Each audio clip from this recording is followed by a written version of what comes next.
दोस्तों आई फैक्शनर के इस वीडियो ट्यूटोरियल में हम देखते हैं कि इंग्लिश के वर्ड चॉकलेट के मीनिंग क्या होता है, इस वर्ड की प्रोनाउंसिएशन सही कैसे होती है और ये वर्ड किन किन वर्ड से ओरिजिनेट हुआ है।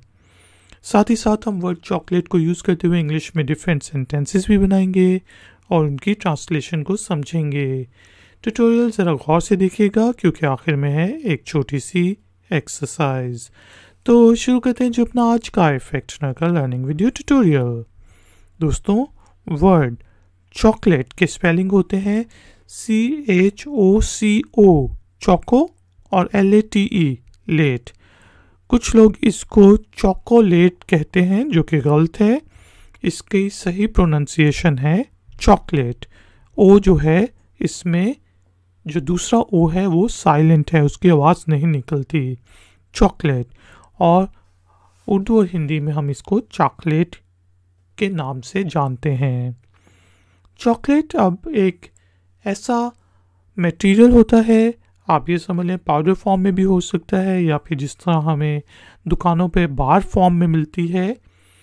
एक इस तरह की चीज़ होती है जो कि कोको पाउडर से बनती है और कोको पाउडर जो है वो कोकाओ ट्री से निकलता है, उसका जो उसके ऊपर फ्रूट निकलता है उसमें से फिर कोको पाउडर बनाया जाता है और ये ज़्यादातर साउथ अमेरिका, ब्राज़ील वगैरह में प्रोड्यूस होते हैं।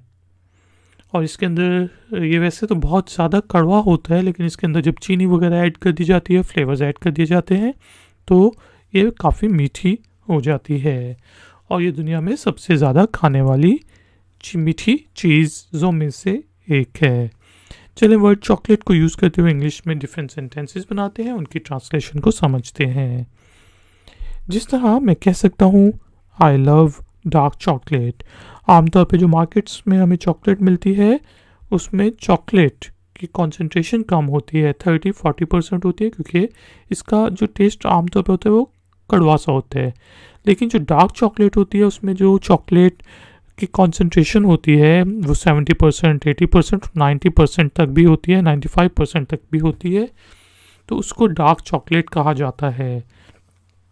और जो डार्क चॉकलेट वगैरह होती है ये ब्लड प्रेशर वगैरह के लिए काफ़ी अच्छी समझी जाती है।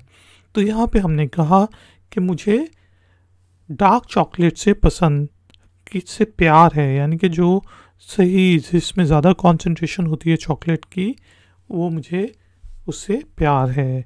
I love dark chocolate. चलें वर्ड चॉकलेट को यूज़ करते हुए कुछ और सेंटेंसेस बनाते हैं इंग्लिश में और उनकी ट्रांसलेशन को समझते हैं।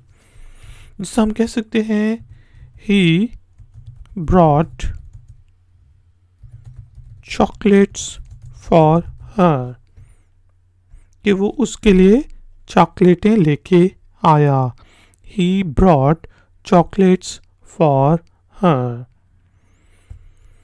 एक और सेंटेंस बना लेते हैं वर्ड चॉकलेट को यूज़ करते हुए, जिससे मैं पूछ सकता हूँ विच चॉकलेट इज़ योर फेवरेट, कि आपकी सबसे पसंदीदा चॉकलेट कौन सी है। विच चॉकलेट इज़ योर फेवरेट। दोस्तों उम्मीद है कि आपको इंग्लिश के वर्ड चॉकलेट के मीनिंग और प्रोनाउंसिएशन समझ आ गई होगी। टाइम हुआ है एक्सरसाइज का। तो एक्सरसाइज के तौर पे आपने इंग्लिश के वर्ड चॉकलेट को यूज़ करते हुए इंग्लिश में एक छोटा सा सेंटेंस बनाना है, उसे नीचे दिए गए कमेंट्स बॉक्स में पोस्ट कर देना है। हम में से कोई पॉइंट आउट कर देगा अगर उस सेंटेंस में कोई गलती हुई। वीडियो पसंद आई है तो लाइक का बटन ज़रूर प्रेस करें, वीडियो को शेयर करें और अगर आप चैनल पर नए हैं तो चैनल की सपोर्ट के लिए और नई नई नोटिफिकेशंस के लिए चैनल को सब्सक्राइब करके बेल आइकन को प्रेस कर दें। मिलेंगे एक और नए वीडियो ट्यूटोरियल में। Until then, take care, keep learning, keep enjoying. Good day.